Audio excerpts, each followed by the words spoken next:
Dude, for the search of bus. Griffin did fine in this today. Yes. You would ask more traffic. Yeah, yeah. That's why I asked you. Had that been in the works with field memory inside government, actual secrets? Griffin's weapon. I mean, I gave a 2 weeks before that PR for like before that. So that's what happens here to some supervisors. Oh, they do something. I found out about it Love 3 days brag before, about that. so. He drops it in all the time. Yeah. Well, now that I'm their boss, now that I'm the supervisor, now that I'm Dan Host. It's Don Hope now. Hope the Don. Don Hope. Like Heisenberg, just turned into this evil character.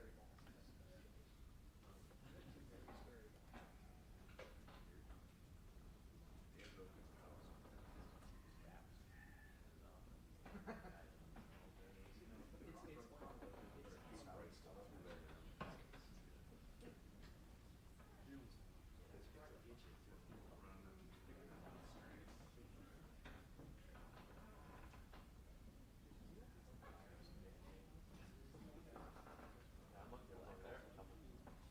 We like those PSAs. If you worked at the Buckeyes Sports from years to years, compensation. You may be significant prejudice. Oh my God. Not significant. 10 different Still ball good. from singing Oh yeah, that's crazy. Yeah. Good thing. Alright, I probably go to see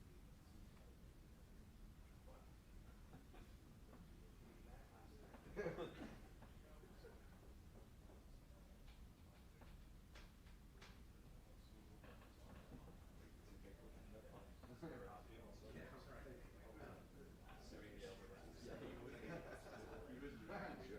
And he had that rate of interest, like you want to do something, you go yourself, and you go with friends, whatever.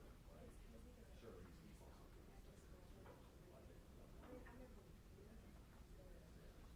Right.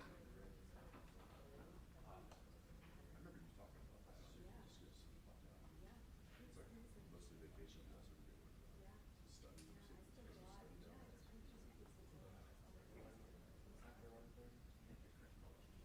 I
When's that? Oh, I am awesome. from Long Beach, I heard some pretty solid. I know you said like the weekly. Oh, I got you. They It's gonna be like a weekly thing. No, pretty much, yeah. Bill wants to play golf. Feel free. One of these. Just No, we're gonna like do two. it. I No, we're gonna get started.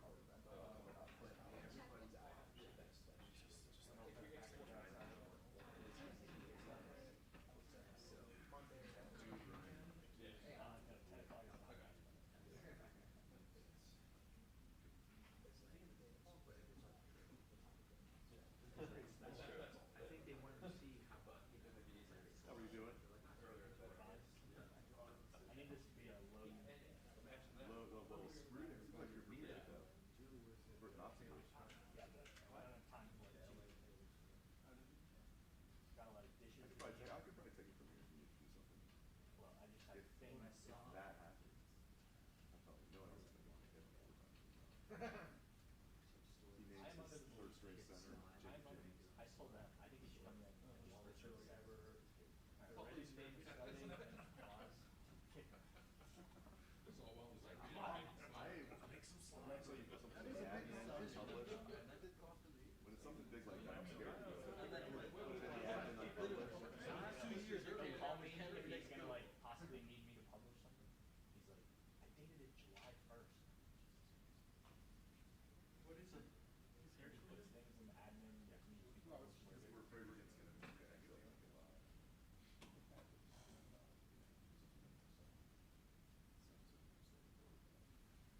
All the tickets that I've had, I have them, I'm like,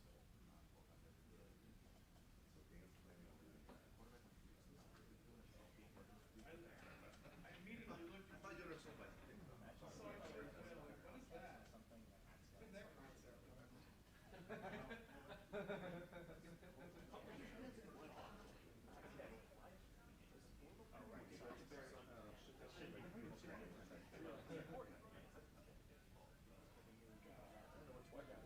Maybe they got a chance then. At the end of the day, in all situations, it's just playing That's out. true. And you got the extra wild card.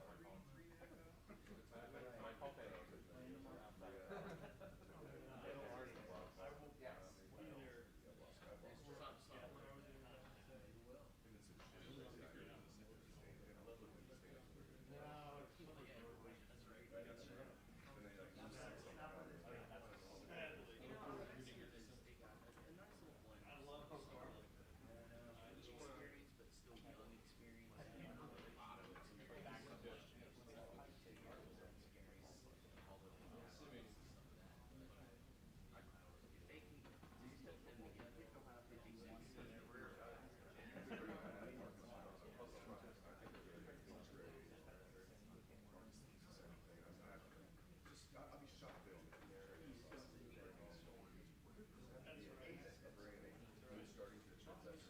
Still under more than one or two. At least two, three.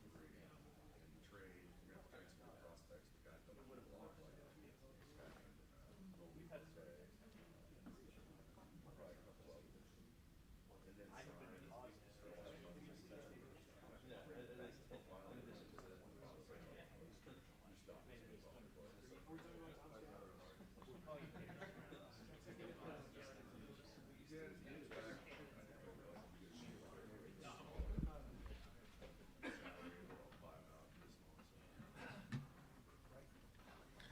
All right, just going to start off. Just got some unfortunate news to share. We're not going to have Bennett Christian this season. He tested positive for a banned supplement in January. Feels terrible. He knows he made a mistake. Still going to practice with us. He's still an important part of the team. You know, he's a great young man who made a mistake. He's got a great family, and I commend him for being transparent. He accepts his responsibility. He wants to share his story, with everybody and with the team, which we'll allow him to do later today, so others don't make the same mistake. So there's a statement from Bennett explaining his situation, and that Jerry will get to all of you guys shortly. So I just wanted to give you guys that update. All right, we'll open up the floor for questions. Thank you, Coach. Yep. Third row right, Dylan Davis, Delaware Gazette. Ryan, talking about separation in this quarterback room as you're looking forward as camp progresses, How much separation does there need to be? Is it enough that one guy does maybe this one thing better, but they're otherwise even, or does there need to be a sizable gap there? What kind of separation are you looking for? Yeah, you'd like a sizable gap to name a starter for sure. It's hard to name somebody when there isn't a significant gap, like you said.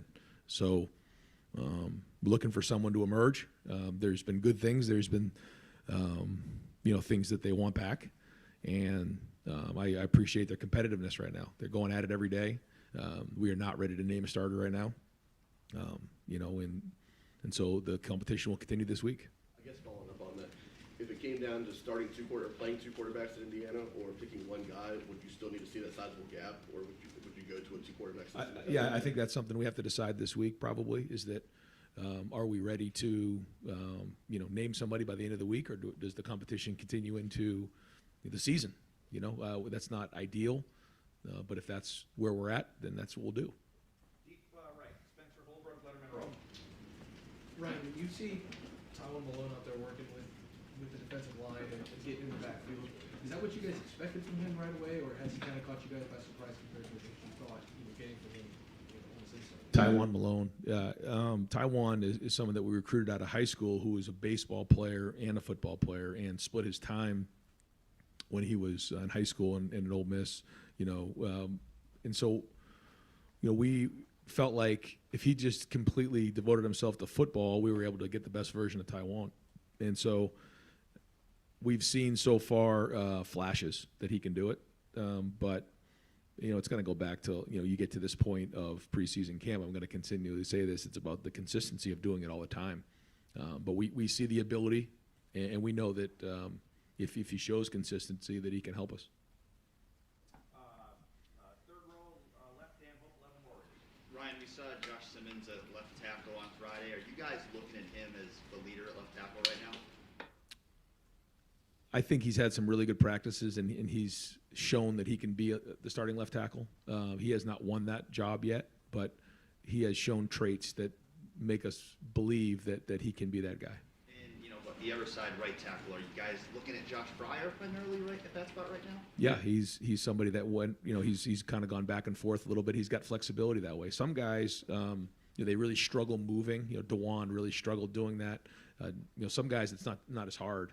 For Josh, he feels comfortable playing on the right side, and so is Luke. And so we've kind of, like we talked about last week, we've looked at who's going to be the best moving forward for the long term. We felt like Simmons gave us an opportunity to maybe look at him over there and then figure out where to go moving forward. So Tegra is moved over to left as well. We've kind of settled into that the last few practices, and we felt like if we were going to make that move, we had to make it early on in the preseason. And I think it's going to be the best for the long term, but we'll continue to evaluate it. Front row right, Austin Ward, Rivals, the podcast. Ryan, how long into a camp would you want to keep doing the split squad stuff to get double the reps? I think one of the questions for the line, for the young players, for the quarterbacks, how do you split up the reps? And the more reps you get, the better off. We're in a situation where we're in a constant battle to get these guys reps, and so the split field has allowed us to get so many more, almost not double, but a lot more reps. I'm actually probably going to have them take a look at it because in the past we would go ones, twos, and then we get the threes in there. But there's a couple issues with that. The first issue is when you go ones, twos, and threes all in the same field, by the time you get to the threes, the ones kind of, they've been standing over there for a while. You want to get practice going. And so we're able to get, 48 reps in about a 12-minute period, and that's pretty good work. So as we get closer, we also have, and that's only really in one of the periods. So when we go in an hour and a half practice or a 3-hour or a 2-hour practice, we have one field where we'll just go ones and twos.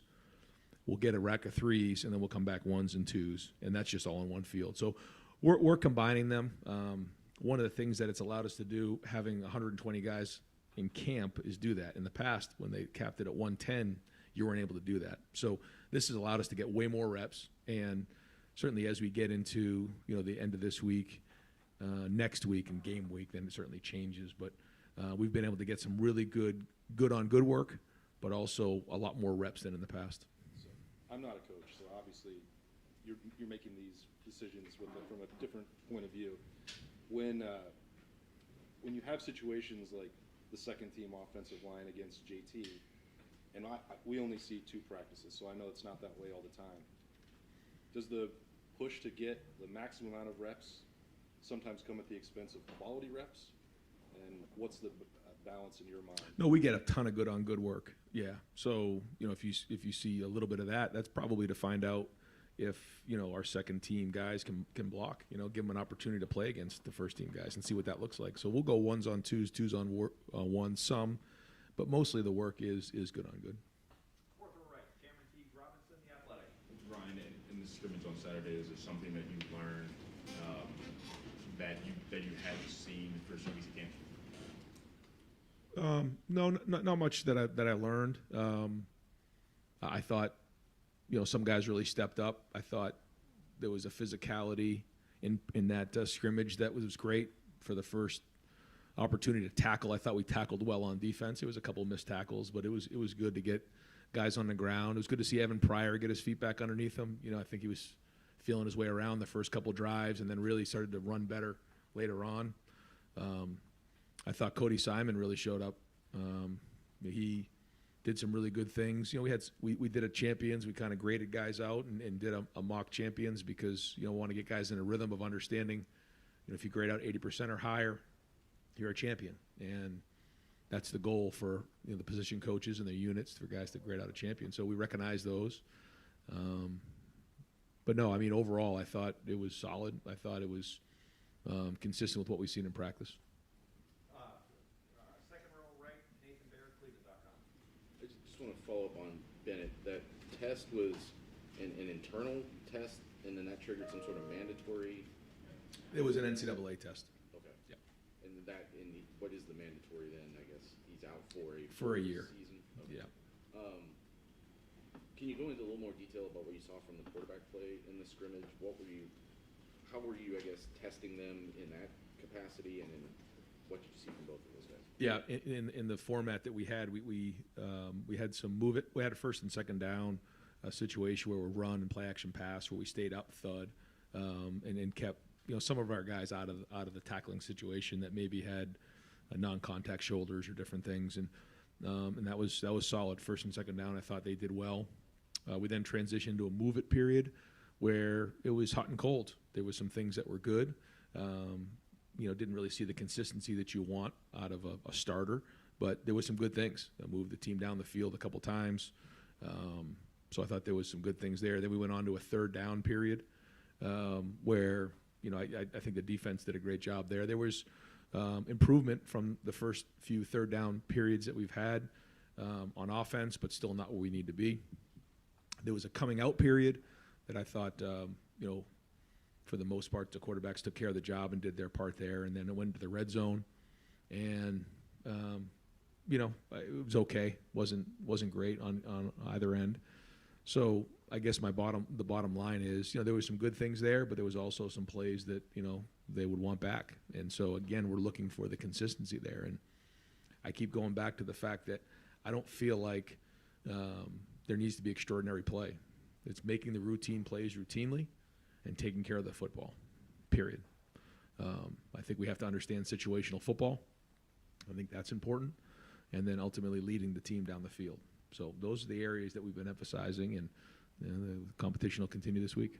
Right behind him, Tony Girdman, Buckeye Huddle. Ryan, with 2 new quarterbacks, running game obviously would help to break them in. How do you judge that? How do you build that to in camp, and you can't necessarily be as physical as you'd like? Yeah, the running game is going to be very important.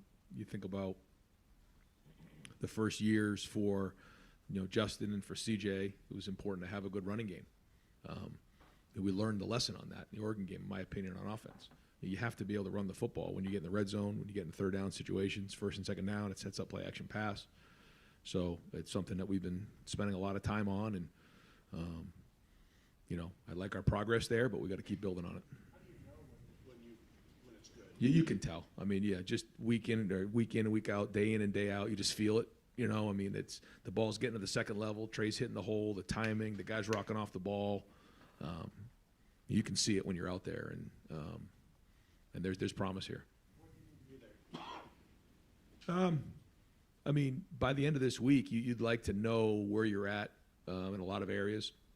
You know, this is kind of the last week we can just focus on football because classes start next Tuesday. So, you know, by the end of this week, you know, you got to know. I think right now we know what we need to work on. I mean, that you know, we have a list of things. Here are the things we got to get better at this week. Here are some things we feel like we're doing well.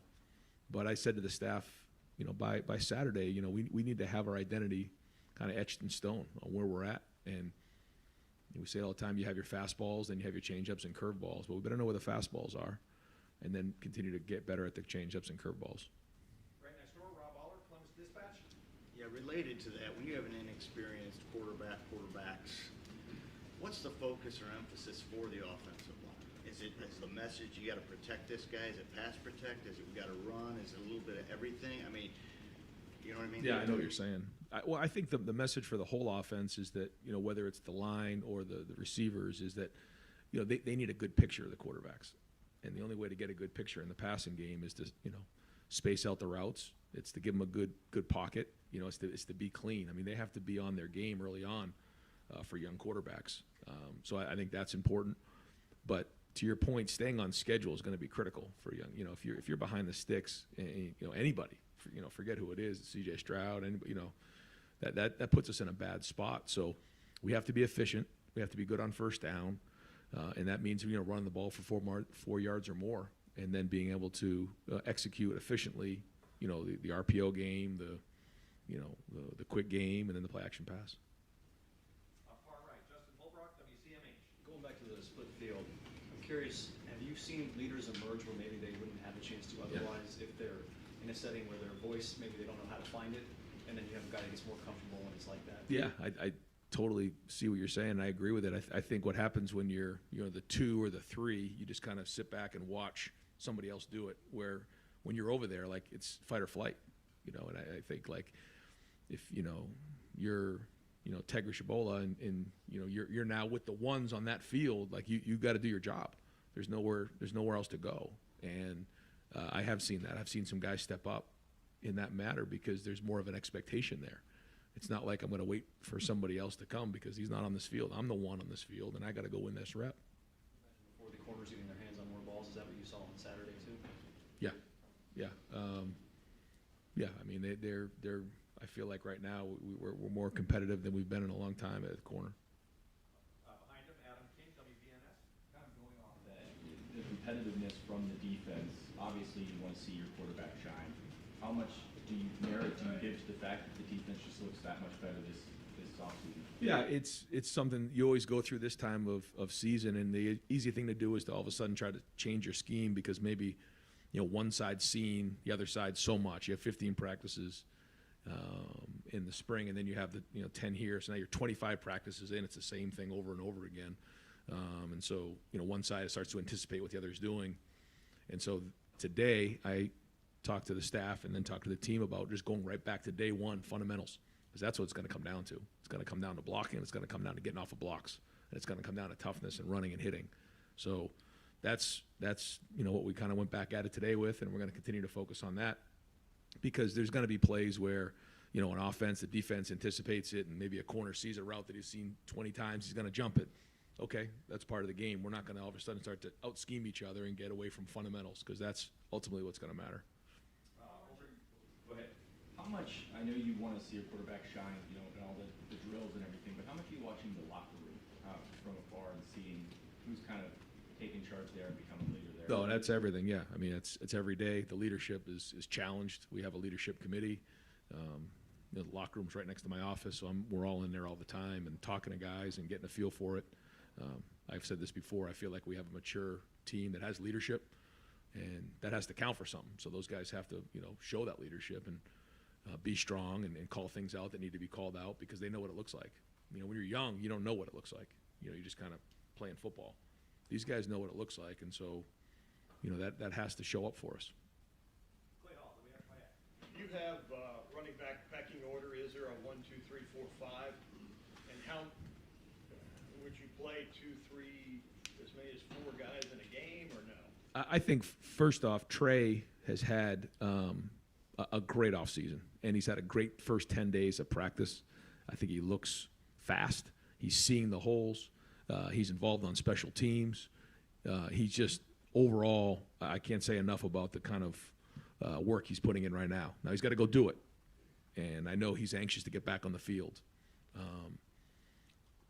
From there, I think, Mayan and Dallin, Chip, Evan, those guys will all get in the game. There's a lot of different ways that we can do that, and we'll let them keep working. But there'll always be opportunity. I mean, how it went last year, right?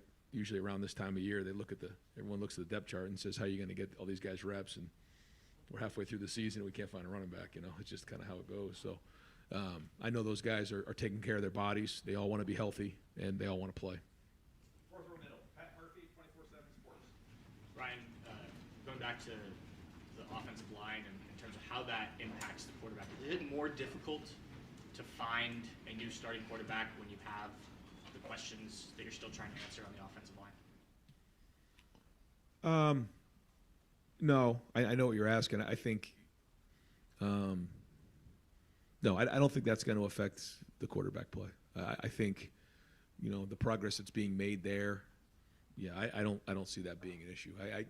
I like the way we're trending. I think Justin's doing a great job, and I think we have a chance to have a really good O-line. Going back to the split fields real quick, did you see negatives on that maybe you didn't anticipate in addition to some of the positives you've addressed with us? No, I mean, it stresses out the line in some areas where maybe they have to take reps, double the reps because maybe, a guy's hurt or whatever. So you may have 3 defensive tackles as opposed to 4. So they got worn down, or like a guard is taking maybe a few more reps than they typically would. But for the betterment of the whole, it's been really effective. I don't know how much longer we'll do it, but we did do it for 1 period again today. The second period, we did 2-minute. We were all in one field. We may do it for 1 more period tomorrow. But then, when we get to the team periods later in the day, I mean, there's 3 different other sections where we're not doing it. So we try to mix it in, but it certainly has increased the amount of reps. Front row middle, Joey Kaufman, Columbus Dispatch. Ryan, we didn't see mine or Tylee got there on Friday. How are they doing with their status? Yeah, they're doing fine. They have, they should be back here in the short term. We do have one update, right, though, in the long term. Is that okay? Yeah. Court Williams suffered an ACL, so he's going to be out.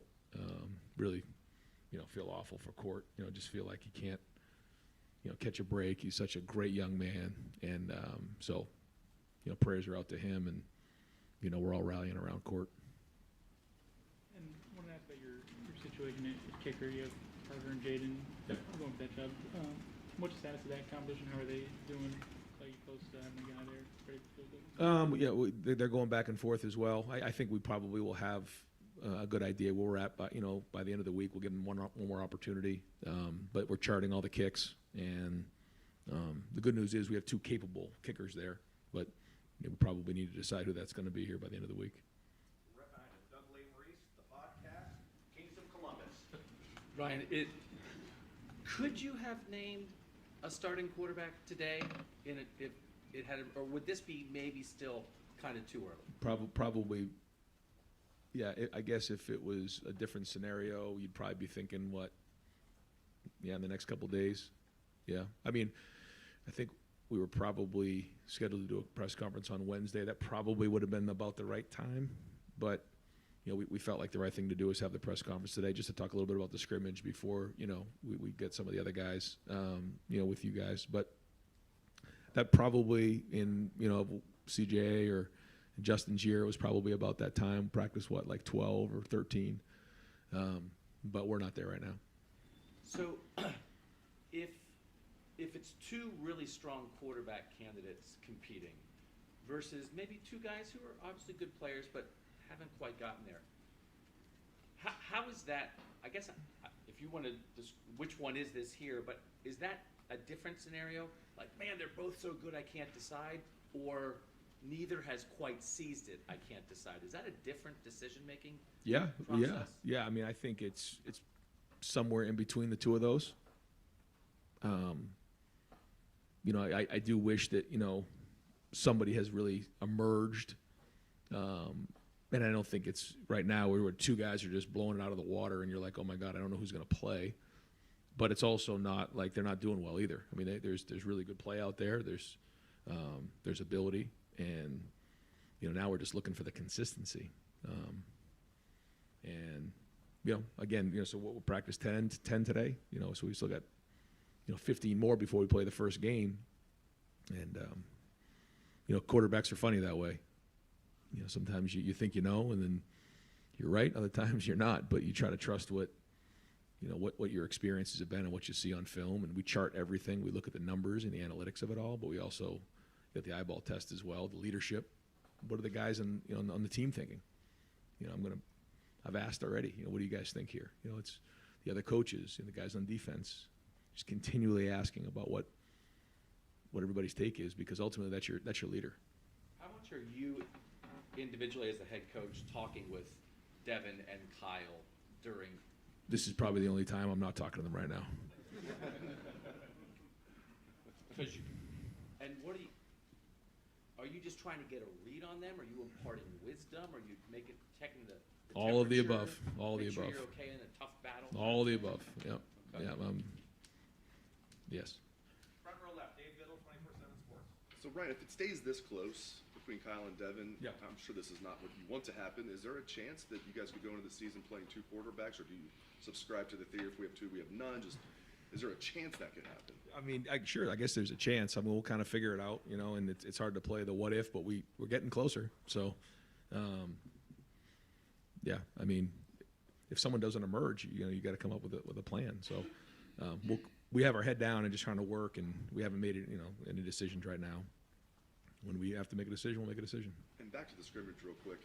You mentioned you guys recognized some champions that graded out over 80%. Who were some of those guys, and how many roughly guys? Yeah, I don't have the list in front of me, and I try not to put it out there because then I'm going to forget somebody and they get upset. You know how it goes. But we probably had about 10 on offense and maybe a dozen on defense, right in there. A couple guys that did stood out was Cody Simon. Definitely stood out, I think, on defense. I really like the way Chip played in the game. I thought he ran hard. You know, we didn't do a ton with Trey and Mayan, but Chip really got in there and ran hard. That was great to see. So yeah, again, if I say a couple, I'll forget the rest of them. Right. The way you talked last Wednesday about going into the scrimmage, and I think you called it defining for where you guys wanted to go, whether it's talking quarterback, you're talking other positions. Did that scrimmage not go the way maybe you guys had hoped it went? Because it doesn't sound like you're ready to do much of anything today. No, I think it was a great scrimmage. I thought it was physical. I liked the way the guys competed. But to say that, guys emerged, no. It's just, there's things there that are really good, and then things that, you wish were a little better. But no, it was a physical scrimmage. I thought the guys competed hard. I thought it was great. We came out of it healthy, and really we're tackling guys, and it was a lot of reps. I think we were, let's see, it was 40. Yeah, we were north of like 115 snaps, 120 snaps, which, with three groups is great. And so we got a lot done. So I guess, do you have an idea, at least, of where you want to go with places, or do you feel like it's more wide Yeah. open than what's going on? Yeah. There's leaders in the clubhouse in certain positions. Yeah. Fourth row right, Andy Backstrom, Letterman Row. Ryan, we saw Arvell Reese working at defensive end. Is that something you want to see full time from him? And what have you seen from his development so far? Well, Coach Ginn, during the process of recruiting Arvell, had mentioned that maybe that was something that he foresaw could come down the road. And when Arvell got here, we had immediately saw that he has a lot of talent. Explosive, twitchy, smart, just big. And he did a nice job at linebacker. We felt like maybe taking a look for a week at defensive end, because he's going to get to 255, really fast. That he, has some twitch and has the strength and has the length to play at defensive end. And maybe as a freshman, that may be the best for him. We have not permanently made any decisions yet. If we feel like, we had moved Court to linebacker, and so we lost him. So if we get thin at linebacker, we may need to move him back a little bit. But we'd like to see if Arvell can get on the field as a freshman, certainly on special teams, but he has a unique skill set that we think he's got a bright future. So we're trying to see how this works. He's been great. His attitude's been great. And we'll kind of see how the next week shakes. Deep right, Jeremy Birmingham, Rivals, the podcast.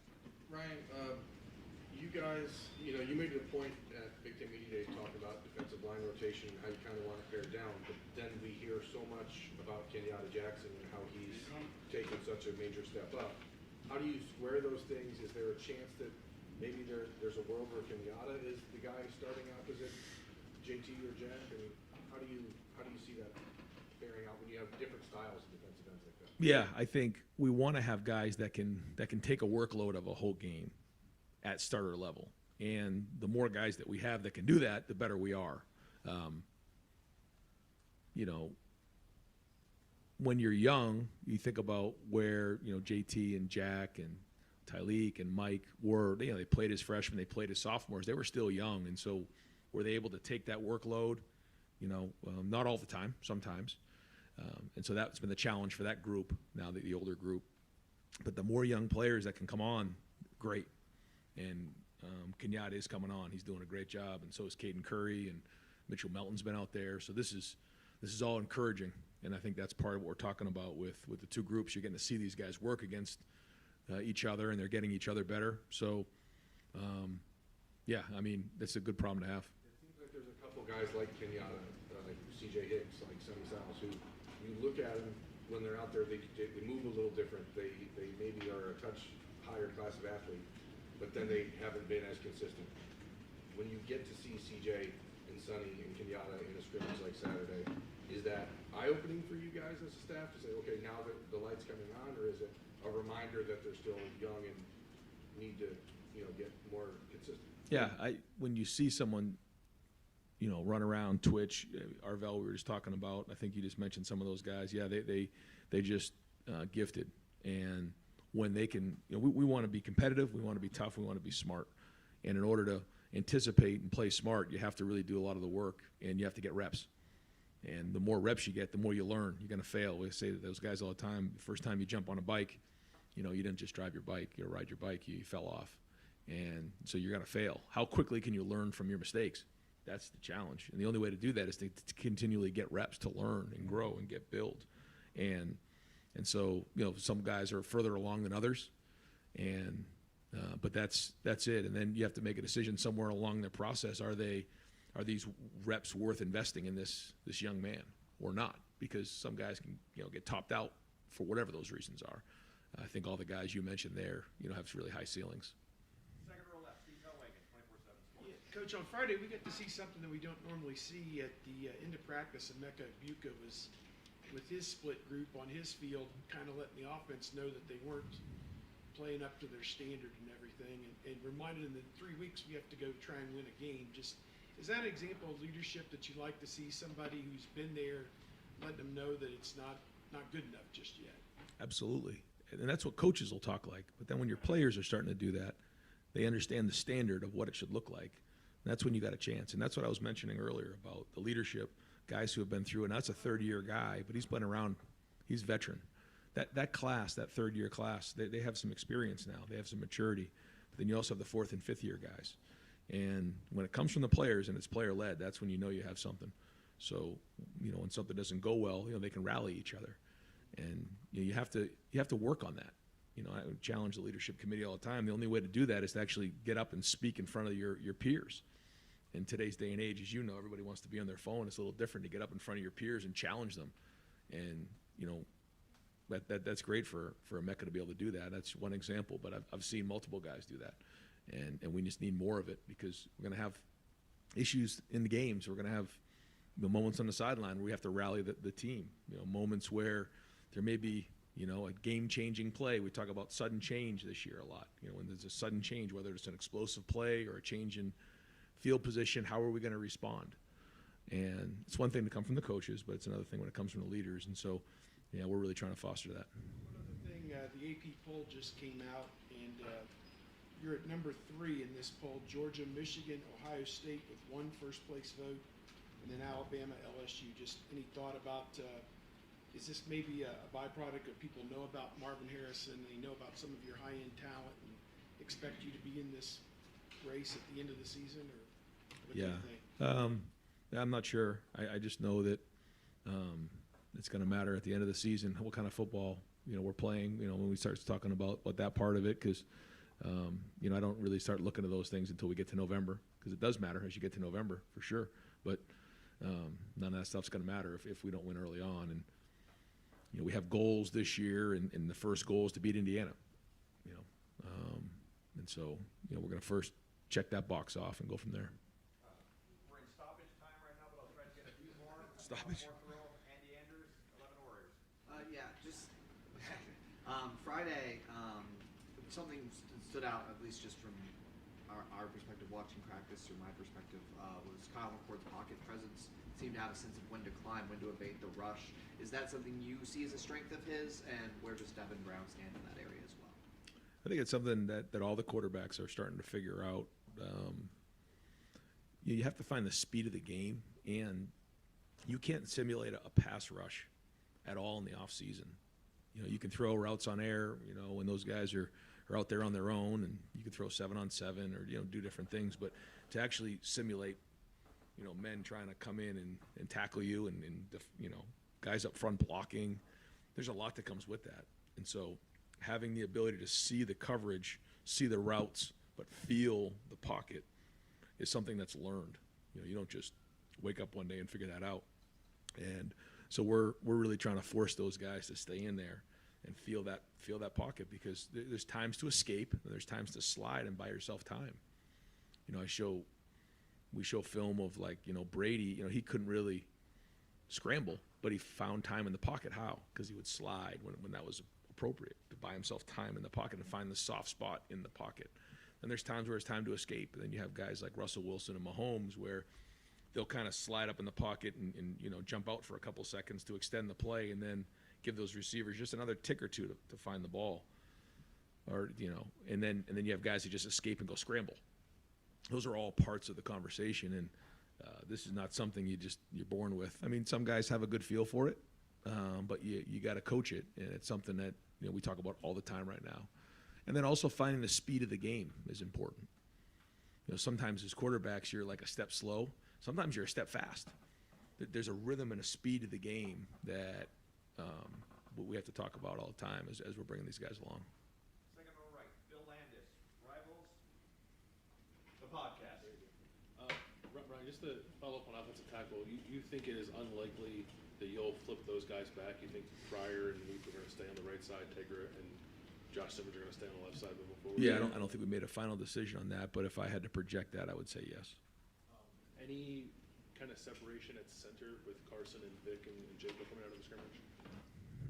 No, I don't think I'd like to mention that yet. I mean, there was some decent play, but I don't think we're ready to identify somebody ahead of the other just yet. Yeah. And with the quarterbacks, you said nobody has quite kind of blown it out of the water yet, kind of wowed you with the way they're playing. I think perhaps one way to view that is you have a third-year guy and a second-year guy, a guy who's played a considerable amount, started a game, another guy who hasn't really done a whole lot. Shouldn't the older guy be farther ahead at this point? Do you view it that way? Do you sense any frustration with Kyle that it's still maybe tighter than people would expect given that dynamic? I don't feel any of that. I know that, all those guys want to play and they're competing. But yeah, I mean, you'd like to think that you're simulating a game in practice, but it's not quite the same. So those are all things we'll have to take into consideration. Yeah. Front row, Bill Rabinowitz, Columbus Dispatch. Is it, first of all, if you want to update us Wednesday, feel free. Is it truly even at quarterback, or is one guy ahead in your mind but not enough to say a whole lot about it? And what's maybe the one thing that you want to see from each of those guys that could put them over the top? I mean, that's a word I keep saying, that, consistency. You got to be able to do it over and over and over again. It's not good enough to just do it, 2 or 3 times and then throw an interception. Like, you just can't do that. And the expectation, the standard here is very, very high. But all these guys knew that when they came here. You know, we all agreed on that in recruiting. You know, where is it at? I mean, I could give you a list of the things that both of them are doing well, and then a list of the things that they're not doing well. I just don't think, as I sit here right now, that I could name one the starter. But I know it's a long season, and you know, we'll continue to the thing. And who knows? Maybe in the next few days, or by the end of the week, you know, someone really just takes the next step. But we're trying to give these guys, you know, the opportunity and as many reps as possible to try to, you know, show us that they can do it. You said you are confident that Justin can get that offensive line where it needs to be. There's still a lot of moving parts. Is that normal for this time of camp, or would you like to see it more settled? Yeah, I mean, there hasn't been a lot of moving parts since we made that move. So I mean, we're kind of settling into it, and you know, I think we're actually in a pretty good place right now. Yeah. And final questions, front row, Tim May, Letterman Row on 3, and the Tim May podcast. That's a lot. Ryan, as you look at the tight end situation now, has Jelani picked up where he left off in the spring, Jelani Thurman, and what is just sort of your pecking order there right now from your vantage point? Yeah, I think you know, Joe has been out, and so hasn't practiced the whole bunch. I think G has done his best. He's the best version of himself right now. He's practicing well. He's out there. I think, you know, Cade's the starter. Cade has been solid in there. He's had a really good camp. You know, he's someone that's very, very important to our offense. But G's really shown that, you know, we can trust him in certain things right now. And so he's got to keep building on that. But, you know, the tight end position, it's a tough position. I mean, you got to put your hard hat on every single day, and you got to bring it. And you got to block like a lineman and run routes like a wideout. So G's learning that part of it. You know, we'd like to get Joe back out there so we can get him going. Jelani's just, you know, you can see the talent, you can see all that, but learning how to do all those things and put it all together, there's a lot of job descriptions, and so there's at times he's figuring all that out. Yeah, put me in your head for a second. Are you the kind of guy, when you make a decision on a quarterback, because it usually is the biggest decision on a team, usually. Are you the kind of guy that you make a decision at the end of a day and then you sleep on it and come back the next day and revisit it? You know what I mean? Well, some days you go to bed thinking, okay, I know where this is going, and the next day you're like, okay, so much for that. Yes. And so what will it come down to for you? Obviously, you know, we talk about consistency and all this kind of stuff, but do you feel a clock ticking right now, or is that what's going on in your head in that regard? I mean, I'd like to get this week under our belt and then kind of go from there. You know, I wish I had like a protocol that, like, okay, this is how we do it. But I just think with this position and the way things shake out, you have to try to figure out what's right in this moment, and try to do the best we can with that. And you got to have a starter for the opener. I mean, are you the kind of guy that would go into the open? Okay, you're starting, but this is still open. I mean, how would you? Never done that before. Yeah. I'd rather not. But again, we'll try to do what's best, you know, and best for the team. Yeah. Thank you, man. Yep. Coach, thank you so much. All right, guys. Yep. Ryan, when did that happen on Saturday?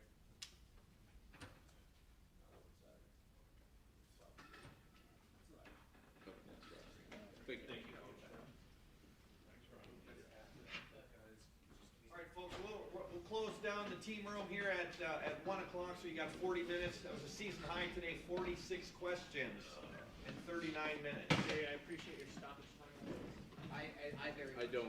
What's your time on Wednesday? Thursday?